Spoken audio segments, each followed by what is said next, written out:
তিনটা গাড়ির গতিবেগের অনুপাত দেওয়া আছে কত?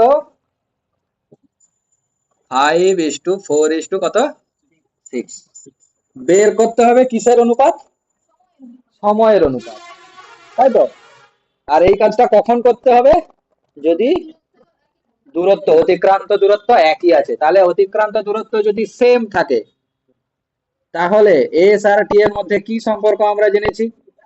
ব্যস্ত সম্পর্ক, এস ভ্যারাইজেস 1/t। এটা হয়তো, তো ব্যস্ত সম্পর্ক যদি হয় তাহলে টি এর অনুপাতটা কি হয়ে যাবে? এই অনুপাতের বিপরীত বা ব্যস্ত অনুপাত যেটা হবে সেটাই, তাই না? আর সেটা কি করে বের করি? কোনো তিনটা পদ আছে এই রকম অনুপাতের ব্যস্ত অনুপাত কি করে বের করি? 1/5, 1/4, 1/6। বাকি এটা তো আর অপশনে থাকে না, সেই জন্য নিচের গুলোর লসাগু করে গুণ করে দিতে হয়, দিলে পূর্ণ সংখ্যার অনুপাতে এসে যায়। তো কত দিয়ে গুণ করবো? কত? 60 দিয়ে, যা দিয়ে গুণ করবো করো। 5 12 60, 12। 4 15 60, 15। 6 10 60, 10। তাহলে অনুপাত কত এলো? 12:15:10।